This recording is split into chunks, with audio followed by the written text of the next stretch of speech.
The time has come for my people to go.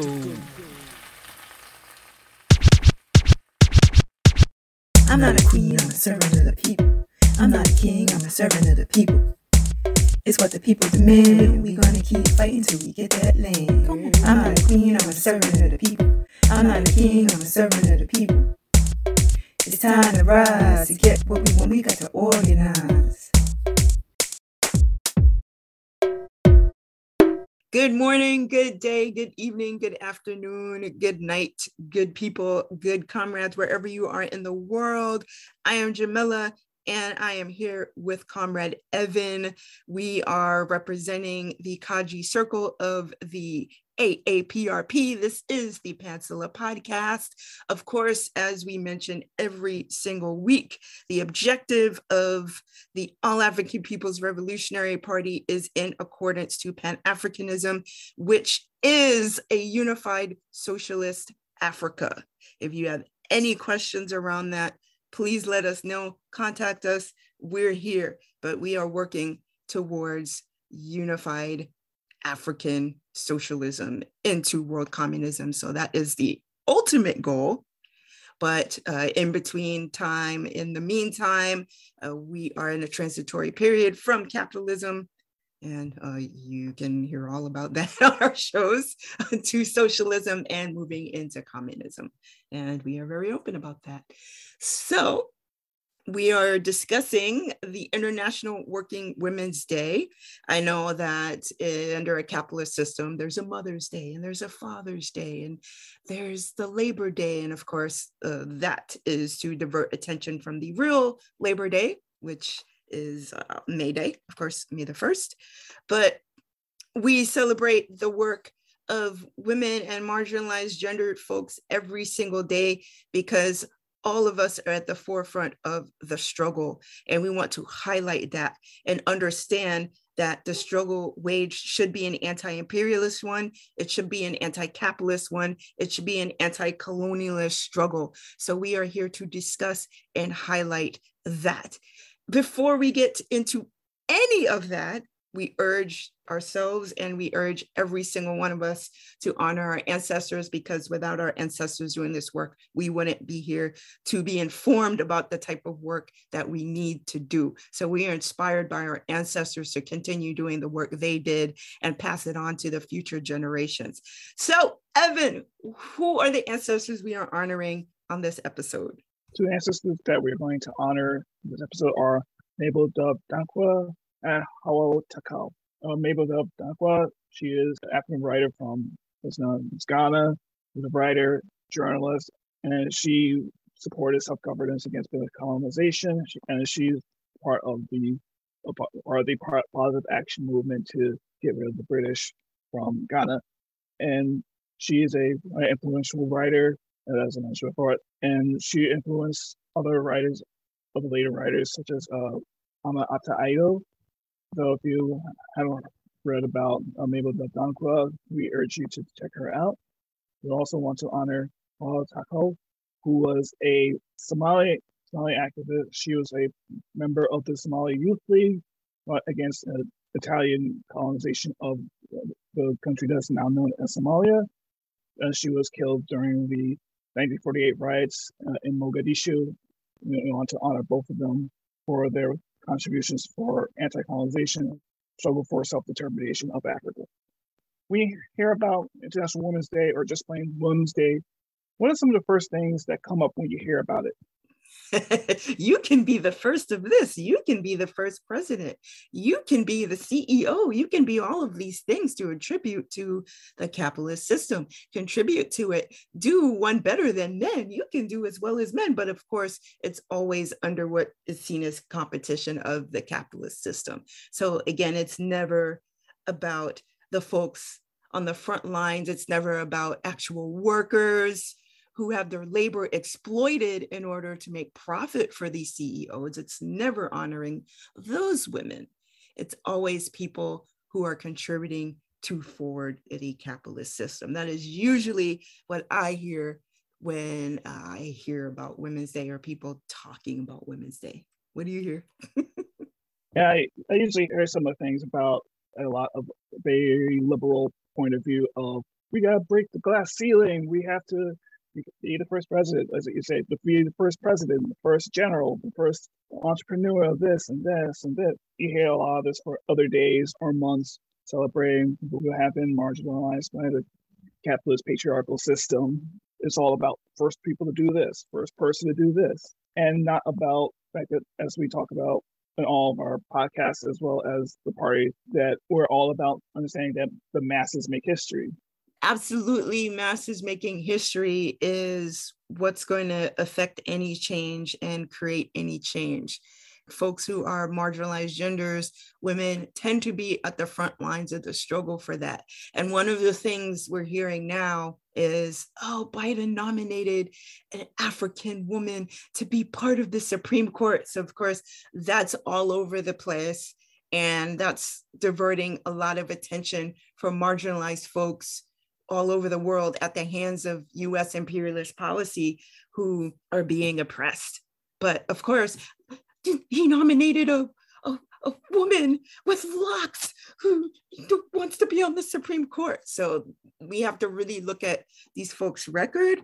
We have to look at what that actually means. Is that actually liberation just because you have a woman on Supreme Court when the records of the Supreme Court, the actions of the Supreme Court do not acknowledge liberation at all? It is anti-liberatory. So what does that really mean if a woman's going to be in the Supreme Court? What does that mean if someone who's African is going to be on the Supreme Court? Is that going to be inherently pro-African? You don't ask ourselves those questions unless we understand the history and the nuances of those histories. Exactly.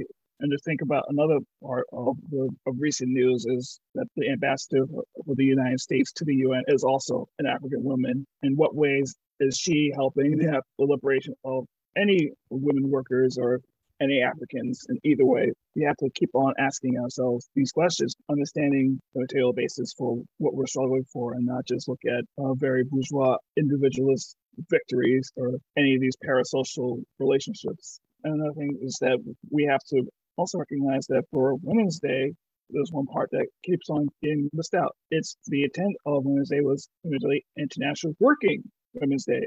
There is a statement from the International Women's Alliance, and they support February 26th, Workers' Power Day in the US. So of course, it is the workers, if we're going strictly in order to create profit for the CEOs, et cetera, it is going to be the folks working at these facilities to enable that to happen. And all those people on the bottom tier of labor, let's keep it real. I know people talk about, what's the saying, low skilled workers. So people talk about low skilled workers. People have this tier of what type of work is important, or that people who work at McDonald's don't deserve to get paid $15. All of these things which symbolize the hierarchy of how work is valued in a capitalist system. So the International Women's Alliance, they're an anti-imperialist global alliance of militant grassroots-based women's organizations, institutions, alliances, networks, and individuals committed to advancing national and social liberation and gender equality. They are united in the goal of liberating women from historical oppression and exploitation, and in establishing an alternative system founded on gender and democracy, freedom, justice, equality, and peace. And they're also quoting the Manila Declaration, that 100 years since the declaration of the first International Toiling Women's Day, we, women from all over the world, have come together to constitute the International Women's Alliance, or the IWA, as an anti-imperialist, anti-patriarchal, anti-racist, anti-sexist, and anti-homophobic alliance committed to advancing a militant global women's movement in the 21st century as part of the movement for national and social liberation. Their commitment is to resist the capitalist crisis and wars of aggression. You see that the US is looking to impose sanctions on Russia. But if we look at the history of how the Ukraine came to be in the situation it's in today, you would very well know that US imperialist policy had a lot to do with that in installing a neo-Nazi government in Ukraine right now. So that's not what this show is about. But we wanted to note that talking about having an African woman Supreme Court nominee, that doesn't do anything to deal with what's really going on and the nuances of US imperialist and capitalist policy, both here and abroad. Also, the commitment is to defend and assert the rights and freedom of women, to end violence and discrimination against women, to fight racism, sexism, fundamentalism, and homophobia, and to expose the imperialist discourse that intensifies women's subjugation under patriarchy. You can see that all over the world where people talk about, well, what about the women? We have to save the women. We have to save the women. But if you can see, intelligence and finances were a huge contribution to raising up these quote unquote terrorist groups that oppress women, that oppress marginalized genders, that oppress LGBTQ folks. You have to look at where that money is going and the support and infrastructure for these organized groups, and to only focus on sexism, racism, etc. in the US without looking at how imperialism, US imperialism in particular, affects women's rights around the world. You're not doing a complete job at all. So this organization is tasked with promoting IWA among progressive women's groups, especially in Latin America, Africa, and Europe, projecting the analysis on different issues affecting the majority of oppressed women and peoples of the world, participate in international solidarity events around the world, setting up regional chapters of the IWA, organizing coordinated actions, and publishing statements on major issues of the day affecting said members.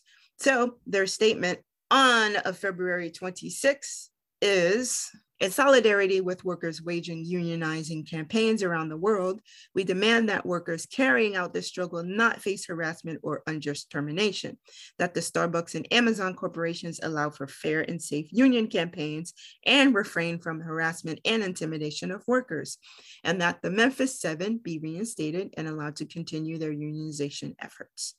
The fight to unionize some of the country's largest employers, Amazon as the second largest and Starbucks as the 12th, should not be taken for granted.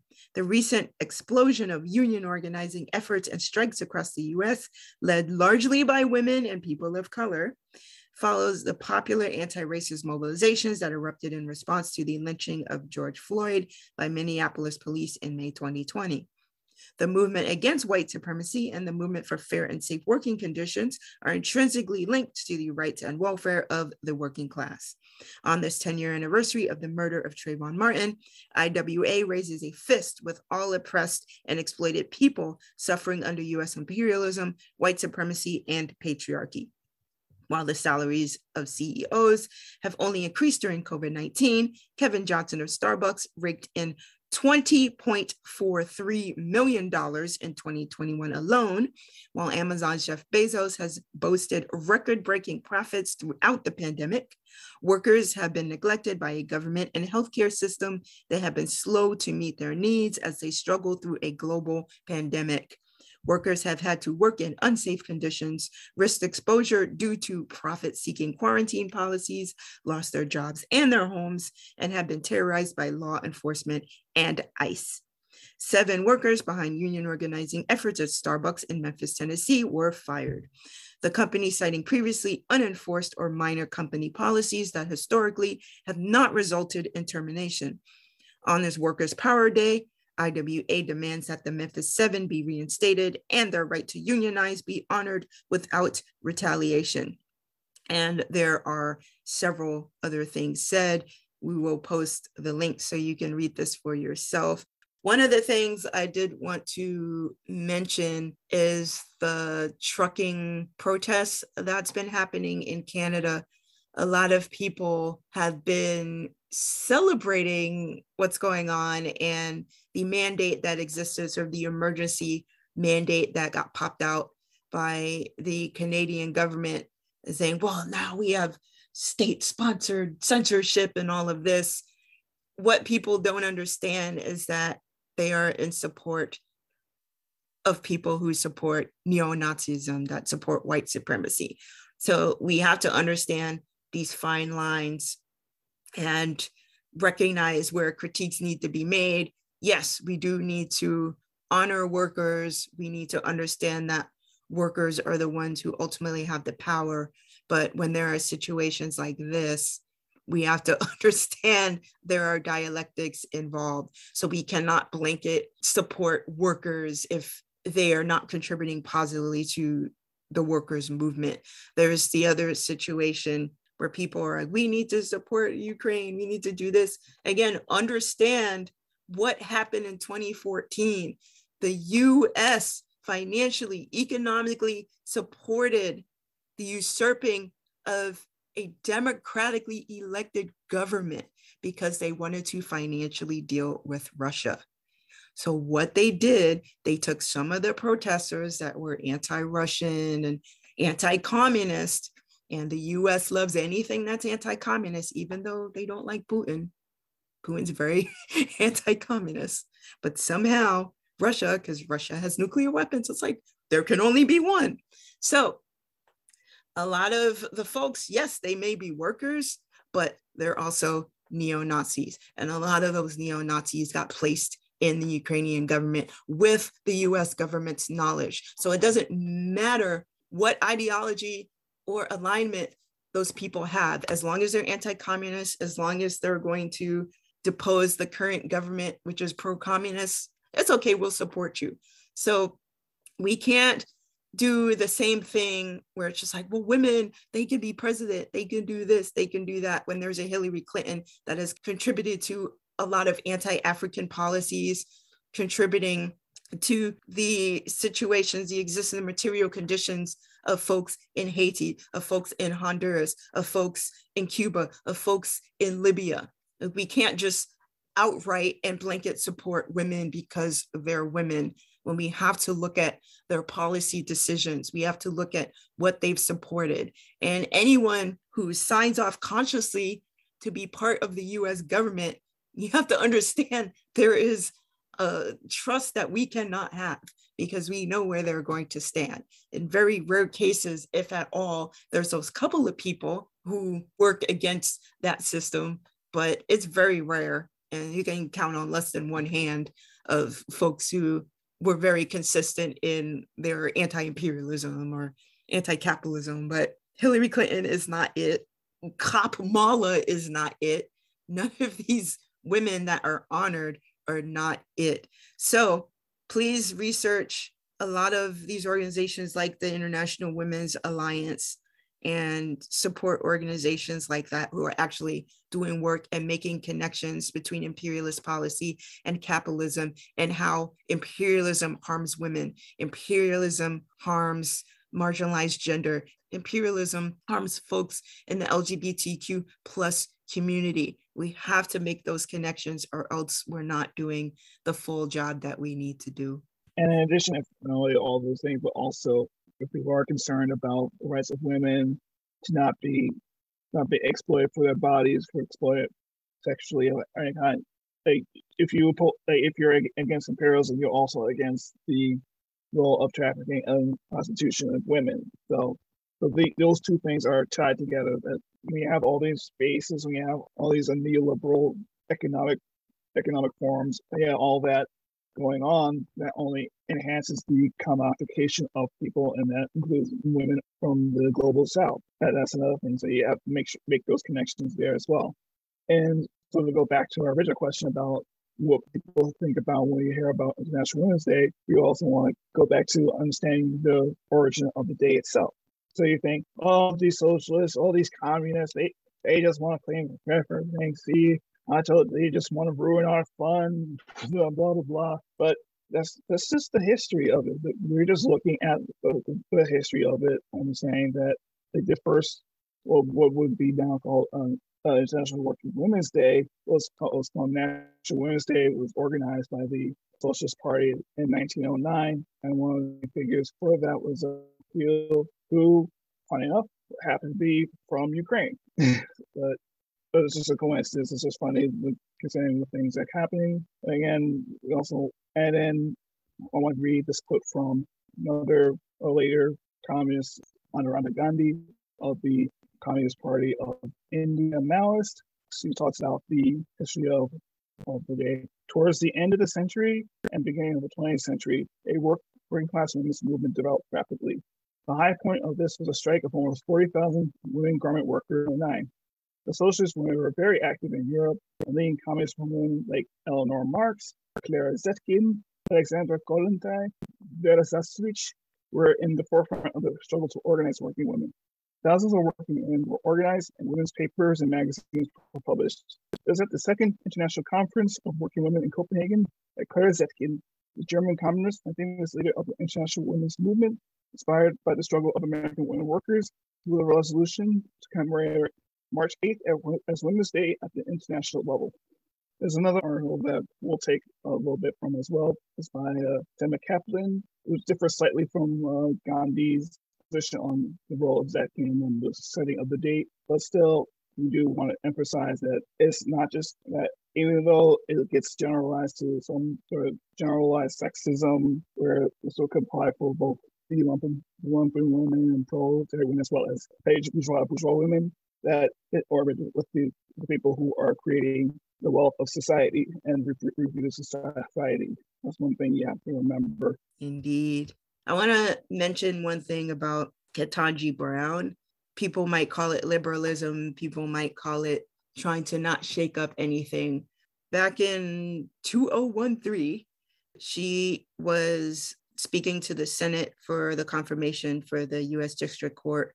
And she discussed, and I quote, she said, 15 years from now, the use of racial preferences will no longer be necessary in public higher education. We still very much have issues where people are saying that, well, we don't need to talk about issues of racism because it's going to isolate children. We don't need to address racism in housing. We don't need to address none of the institutions of oppression that exist because it's going to offend people. Are they snowflakes? I don't know. That's another discussion. Next episode. No, I don't know. But she talked about also, quote, how race-conscious admissions policies must be limited in time. She somehow thinks ideally that over time, there is going to be equal representation under the law, under these systems like schooling, etc. So there's no real hard line on the fact that oppression exists. It's like, well, somehow, you know, we're all just going to have representation across the rainbow. So we don't need to install any sort of policies which ensure there's equal representation, because somehow there will be on people's merits. So this is one of the things that people, I'm sure, are discussing here and there, but are being overlooked simply by the fact that she is African with locks. If we understand that there are going to be huge Supreme Court cases in reference to large-scale discrimination of corporations, perhaps universities, how is this person going to vote?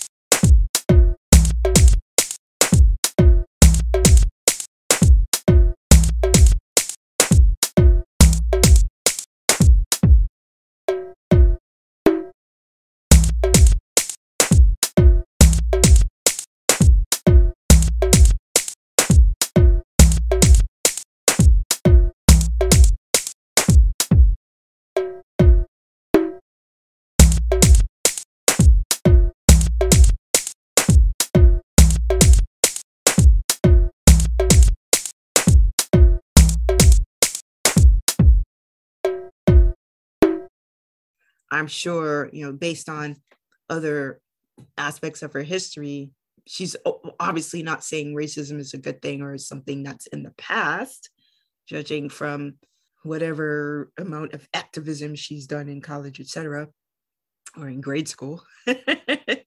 But she still is not going to be hard line on particular issues where people are counting on her to be hard line simply because she is African. That's not going to happen.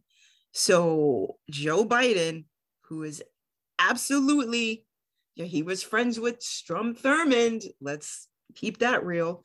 He was going hard in the Obama administration as vice president to support these white supremacists who took over Ukrainian government.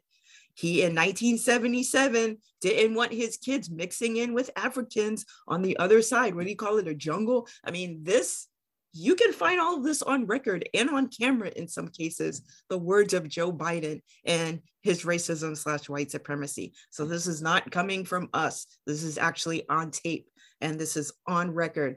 The 1994 Omnibus Crime Bill, if that's not racist / white supremacist, I don't know what is.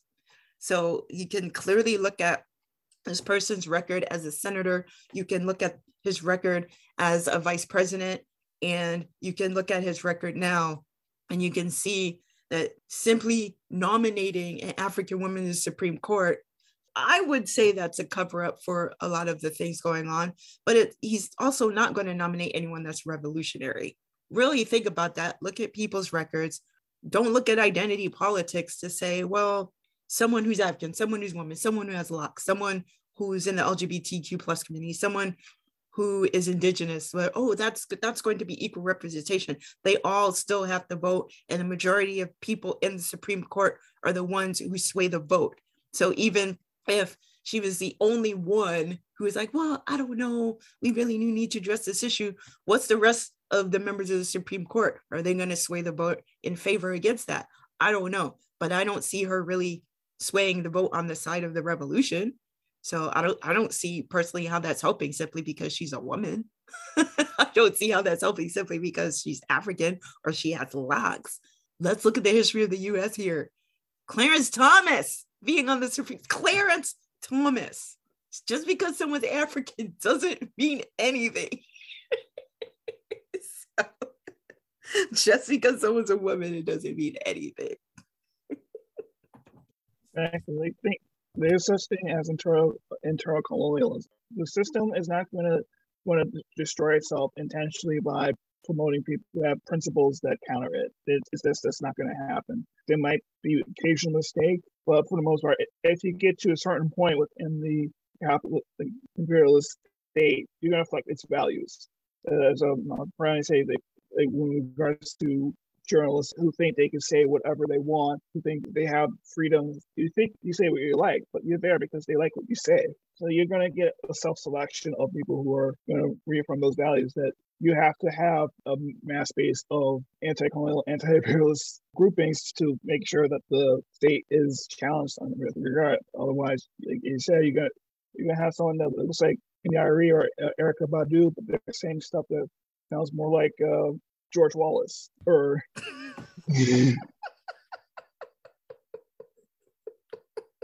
yeah.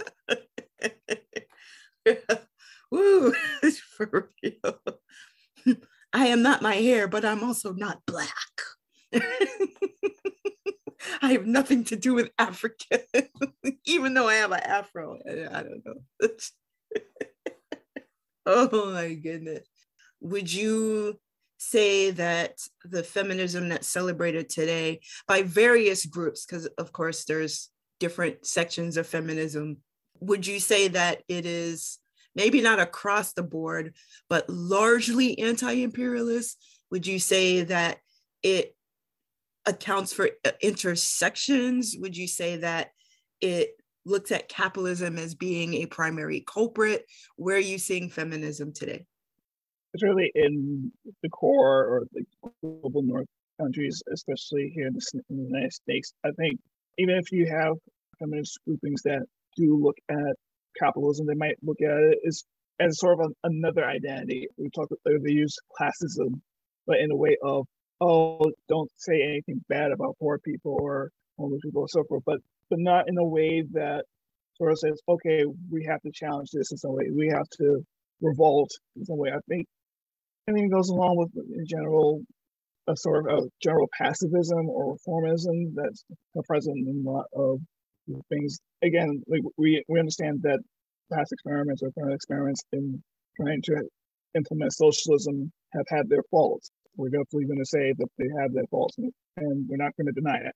At the same time, it almost seems as if there's a avoidance of trying to confront that with that not only with sort of like confronting with militarily or with weapons or anything, but even sometimes in militant manner, even without weapons, that there is some aversion to that.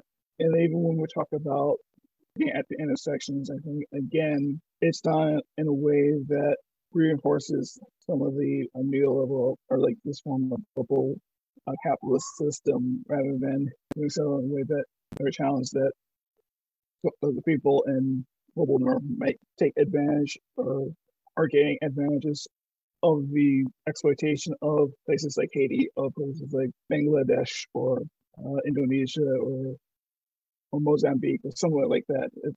I don't think you see that as much in global north formations. Obviously, you have these organizations within in the global south that have a little more radical revolutionary potential. But certainly among the petty bourgeois, you don't see that as much, or even talked about as much, or acted upon. Yo, I want to get into the pacifism thing with you, because it does lend to a form of imperialism itself in a way. It lends to a Western chauvinism in another way. It lends to a white supremacy in another way. And it lends to a misogyny on a whole other level, because when you're connecting feminism and pacifism, it's still addressing that women are the ones that are supposed to be helpless. It also leaves out the women's army and the IRA. It leaves out the Eritrean independence movement. They had a women's army. There's so many women who are on the front lines of the independence struggle around the world. And when talking about pacifism, and not even understanding what actual pacifism is, understanding this capitalist definition of pacifism, meaning like you just lay down all of your weapons and just let peace happen, it lends to this thing that people don't think that there is a war where they live. There's a war upon colonized people. But when you're saying, well, we should just put out a note, everyone should just give up their guns, but the police have guns. The police commit violence among working people. The police commit violence among colonized people. Police commit violence in neighborhoods with tanks. So to say that no one should have guns and leaving your guns at the door, it leaves out histories. It leaves out women. It leaves out, if you want to even talk about the US, it leaves out Fannie Lou Hamer. As an example of women had a gun. So it sort of describes this helpless white woman, if we want to get into it, because that is the narrative.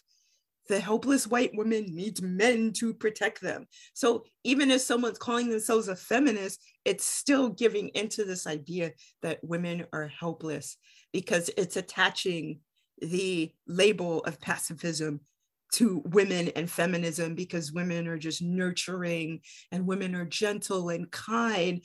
And I don't know if it's subconscious on people's part who advocate for this idealism around pacifism, but it does lend to all of that, where you are, by your very ideas, by your very support of this idealism and pacifism, not understanding the connection to the imperialism. You are silently supporting that, if you ask me. I don't know what your thoughts on that are, Evan, but when you address that, it just made me think about all of that. I definitely feel on that. I think I was sort of thinking about the sort of transition of the militant socialist communist idea of International Women's Day and Working Women's Day to the sort of more debased or watered down that we have today. I think that obviously not all the blame, but I think some of it has to do with during the second wave of feminism. That obviously there are certain really different variety of feminism at the time, or liberal feminism focusing more on achieving legal victory. So for some radical feminists who was all like the the sex difference as the main contradiction. There are some who still have or more Marxist and this point of view who saw class and gender as two parts the same, or for those who are colonized groups. If we talk about the Black Panthers, we think about like various liberation movements in Vietnam or Cuba or Algeria and so forth, like where women were involved.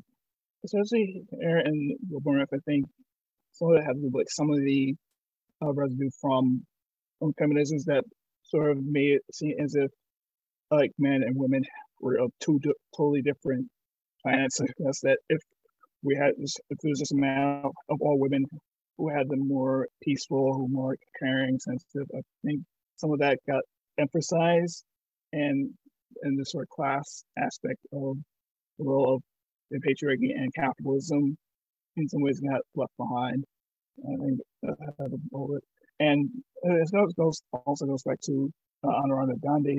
There's a quote I read earlier from a philosophical trends in the feminist movement. She also talks about it as well, how this sort of assume that women are inherently kinder or inherently more sensitive and so forth. Like you're talking about, it does a disservice. It's not only incorrect historically, but it does a disservice to make it seem like that the ruling class, male ruling class, is going to get up that easily. They're not going to. And I think we have to recognize, again, how much of the day is dealt with the struggle for socialism and leading towards communism. For example, international women, like they had planned, like during the early session of the Russian Revolution, women were involved in strikes and other militant actions against the Tsarist government.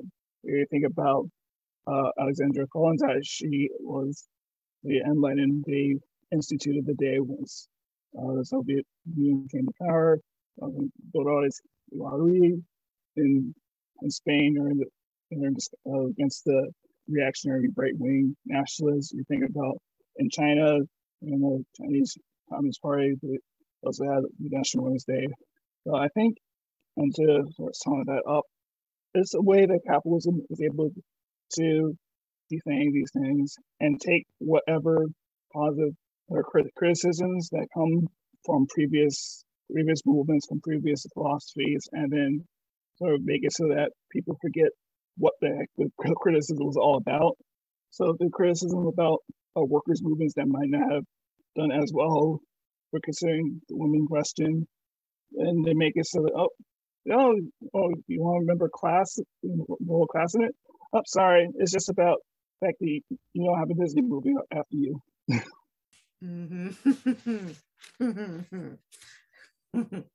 I wanted to read a little bit from Thomas Sankara, who's speaking on International Women's Day, which is March 8th. And this was from 1987. He says, "What is clearly indicated here, comrade militants, is that the struggle to liberate women is above all your struggle to deepen our democratic and popular revolution, a revolution that grants you from now on the right to speak and act in building a society of justice and equality, in which men and women have the same rights and responsibilities. The democratic and popular revolution has created the conditions for such a fight.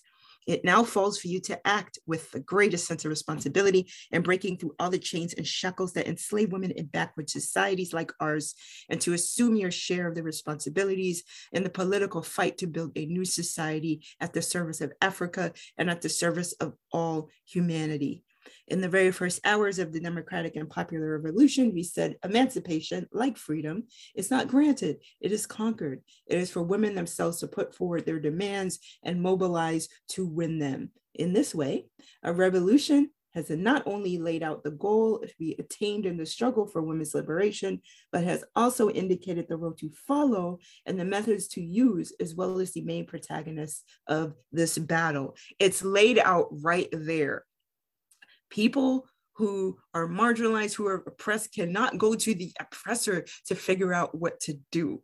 So a woman being on the Supreme Court, a woman being a president, there's still a system that is in place to create those roles and to make sure those positions contribute to upholding that system.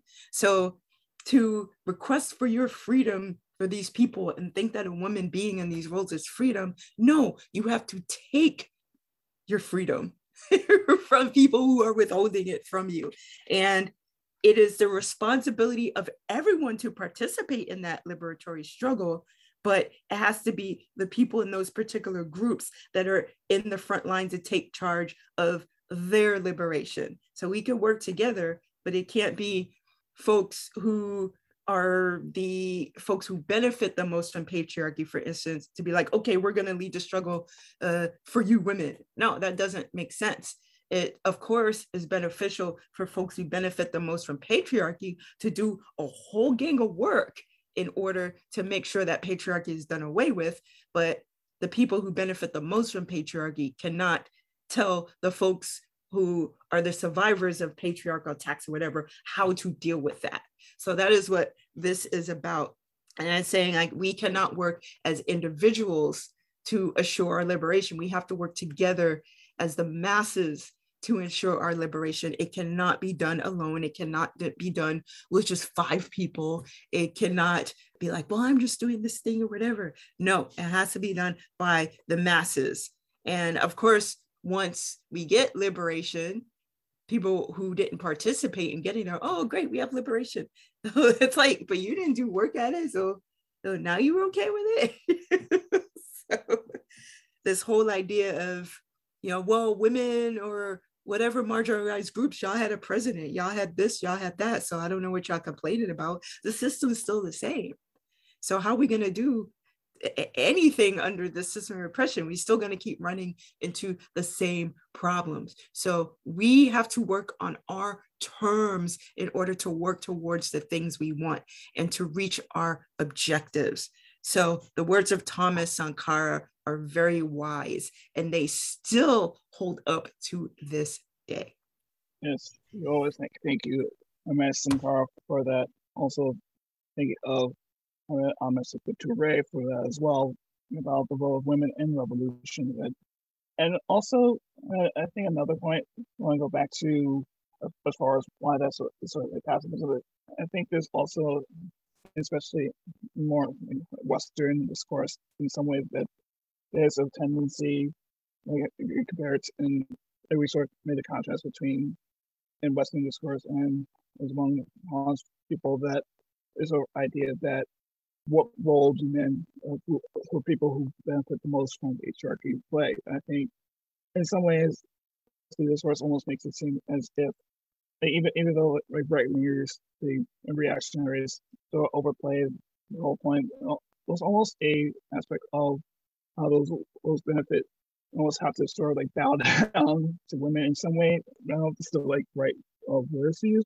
It's not sort of like transformation. It's again, like you see like for repression, it's just more about almost like ceding the power to those who repress it. You gotta change the way you speak to me. You gotta change this. And yeah, definitely you do need that social revolution to happen, but they're not talking about social. They're just talking about general niceties. Like, it's fine, but that's not gonna like upend the system. Any sort of organization that have women involved, there's a lot in Western history. There's a lot less of a, let's say, the revolutionary aspect of it isn't as much there. It's more just, you just want an equal piece of the pie that imperialism or colonization brings up. Not so much about destroying that pie and making it so that there is the transformation of those values and the material aspect of it. Now, you eat too much of that pie, it's going to make you sick. So be careful about that. You gotta really share the pie with each other, but not that kind of pie, a healthy pie. So there's a lot of people out there. We have to, cut smaller pieces and not withhold the things to ourselves. I think that's really crucial on honoring International Working Women's Day. It is, as Evan mentioned, including the working is very important. It's like they have Black History Month. Who are the people they honor? It's folks who they deem to uphold capitalism in some way. And even the people who don't that get honored, it gets flipped around as if those people are honoring capitalism. So what do they do? Martin Luther King over and over and over again, but do not in any way, shape, or form highlight his anti-capitalist analysis. So do you really think the few things that Mrs. Jackson has done in her life to sort of address the issues of racism when she was younger, et cetera, do you think that's really going to be highlighted? Or is the fact that she's iffy on the affirmative action issue, that's going to be more highlighted because they're going to say, well, she's more balanced. They're going to call it balanced. They're going to call it rational. They're going to say all of these things. But, you know, there's going to be some elements who say, well, she did this thing. She's such a revolutionary. Why are you nominating her? Oh, Biden's a communist. They're going to say all of that. So there's going to be one end or another. But the fact is, her being a woman is not going to change the system. Her being a woman as an individual is not going to stop the patriarchy. We have to understand being happy for these folks who are being used as tokens, and apparently they're very happy to be used as tokens, is not going to cease the system of oppression for the rest of us. So we need to really understand the history. Anything that gets celebrated in a capitalist system, I mean, besides, you know, the presidents and all of that, but anything that has to do with honoring workers, with honoring mothers, because even Mother's Day came out of the anti-imperialist struggle. Let's not forget that. So any of these movements that you celebrate now, Labor Day, all of this stuff was waged against a struggle against capitalism, a struggle against imperialism. So holding up an individual as representative of we made it, that's not going to do it because the rest of us haven't made it.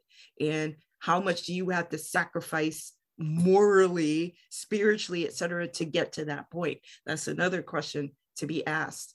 Do you need to sell your soul in order to get to that position, to be celebrated by a capitalist system, to be in the position on the Supreme Court? You have to sell yourself spiritually in order to do that, because I don't know how you sleep at night if you're supporting the police state. I personally don't know. I'm sure some people figure it out, see, somehow do it every night.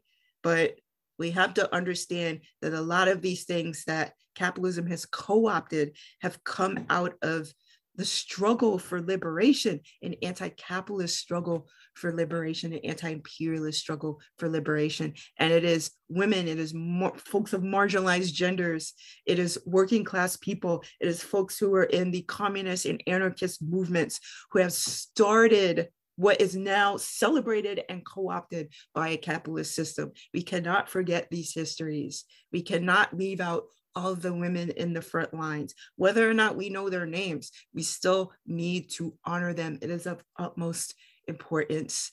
And we can't highlight, I'm going to keep saying, we can't highlight these individuals who continue to uphold a system that oppresses the folks that you claim to be honoring, women. And when you see all these like corporations and all this like extensions like celebrating women, like, oh, we're celebrating Women's Day, but yeah, how about the fact that you pay, I think recent news about the Haitian like garment workers who are striking against people like companies like Old Navy, Gap, and so forth. A lot of them happen to be women. Or you think about garment workers in Bangladesh.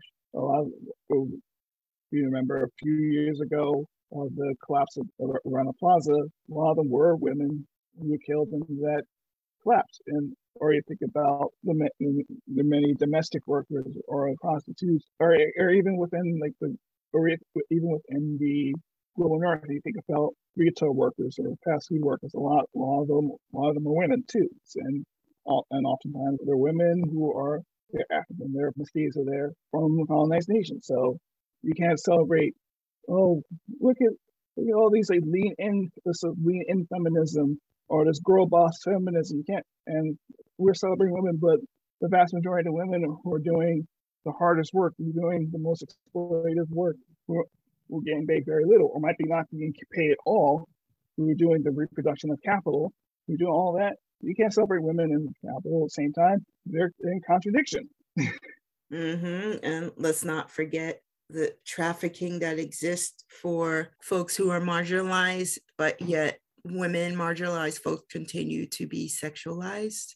We cannot forget the idea that people just amount women to physicality. Well, real women have babies. What about cis women who are not able to produce children for whatever reason? Does that make them less of a woman? Sort of the biological determinism that exists in some feminist circles, the trans exclusionary feminism, all of these things are still upholding capitalism and imperialism in many ways. So to look at even feminism itself as some ideal and not including folks who are workers, as you mentioned, folks who are undocumented, folks who even are mothers, folks who are parents, folks who are caregivers to children, folks who are caregivers to elders. Like, those are jobs that do not get acknowledged in this. You talked about the girl boss. So again, it's that hierarchy of jobs, hierarchies of employment, who gets valued the most, who makes the quote most money. Those are the people that continue to get valued, but those same people will have nannies. Those same people will have housekeepers. Those same people will pass by them on the street. They work for them, but they'll pass by them on the street. So we have to understand, once again, how feminism has been co-opted by a capitalist system, and people have taken on those qualifications. Just again, acknowledge that if you're not looking at the nuances, again, if you're not understanding how imperialism plays into women's oppression, you are not doing as full of a job as you think you are. There are several things during every show I'm on that I repeat. That will be one thing I repeat for this episode: not acknowledging the oppression on women when it comes to imperialism, of capitalism. You're not doing the fullest job by calling yourself a feminist. You're just not. And also, if you're calling for sanctions on nations, that's anti-fem, that's anti-woman, that's anti-marginalized gender. You're calling for imperialist war, that's anti-woman, that's anti-war. Like, setting up these free economic zones, you think setting up these like luxurious bourgeois arenas and so forth, you think that's for women? We get women to play the super sport, but what do that this places like we think about the recent Olympics or Olympics in general.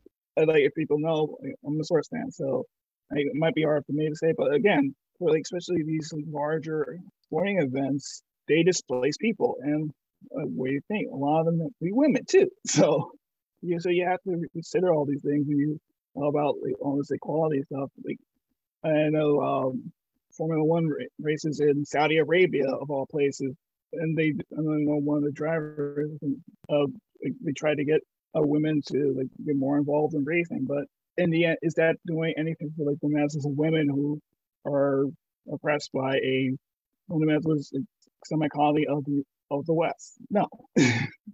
Not to mention what they're doing to Yemen. So you really have to rethink these things, or what you call for you trying to put your for women, and then this, or you think about Afghanistan, where people said, "Oh, what about the women? We can't leave the women alive." But then you're taking billions and billions of dollars from a very highly underdeveloped country. There's a semi-colony with many different various nations, and you're taking money from them. You think that's going to help women? No. And also, you mentioned Saudi Arabia, which is one of the biggest allies of the US, and you don't hear anyone advocating for invasions of other countries where they mention women's oppression. There are many human rights violations in Saudi Arabia in regards to women's oppression, and yet you do not hear the US government saying, we're going to intervene on behalf of women. So the US, again, we're talking about imperialism, is very selective in when they talk about women's oppression and in who they target. It also ignores the work of organizations that are, like we talked all the time, of course, Black Panther Party is also work of often the organization that's working for the rights and liberation of the Garifuna people and Central America. Think about COPAN, the religious organization that Berta Cáceres, she founded. You think about the various people's wars going on in India and Philippines and Peru and elsewhere, while women there. You think about our comrades in Palestine, you think comrades in Ireland, comrades in Sri Lanka, the Tamil Eelam, you think about comrades in West Papua, in Western Sahara, and so forth. They're working for liberation for the land itself and also against the imperialist colonial system that's honoring the oppression of women and marginalized genders in those places. And if you want a better understanding of that and the role of this day of international working women, you'll always feel free to contact us. We can provide you more of the sources for what we spoke about today. Are there any other words that you have to say about this? Happy International Workers Women's Day, everyone. And with that, we do want to start off with our comrades who do the Revolutionary African Women podcast. That is one of the podcasts you can listen to. Our comrades in the AAPRP do that. There's also our Ancestors' Voices. They do every Sunday. There is the weekly, they still call it the Weekly Pan-African News. Even though it is every other week at this point. And there is the Forward Ever podcast. There are 4, at least. There's a film series in the California chapter of the AAPRP. There's a lot of activity going on from our end. And there's also the Black Alliance for Peace. They do some seminars. There are varying podcasts that exist. There is Anti-Conquista, if you want to listen to the issues and workers' rights, the liberation struggles in Latin America. You want to listen to Black Power Media. There's Millennials Are Killing Capitalism. There's so many. There's the Left Lens. There's a lot. There's a lot of news going out there that is countering the capitalist narrative of what's happening internationally. It's internationally is a very small piece in capitalist news structures. So if you want to, we've addressed having primary sources. So get primary sources from these podcasts, from the news media that is anti-imperialist. There are things out there. If you have any questions, as mentioned earlier, please ask us and we will do our best to help you out. As usual, we want to say join an organization, join an organization, join an organization. It is of utmost importance. If you are concerned about what's happening around the world, if you really want to do something about forging liberation, the best way to do that is joining a revolutionary organization, particularly one that has a political education program. If you don't have an organization you see that fits with where you are in this struggle, create your own organization. It's okay. We could use more organizations. There's hundreds of them out there, thousands of them out there. But join an organization, create an organization, just be in an organization if you really care about what's going on in the world and you want to make a better place. And that's what I got. Forward ever, backwards never. Forward.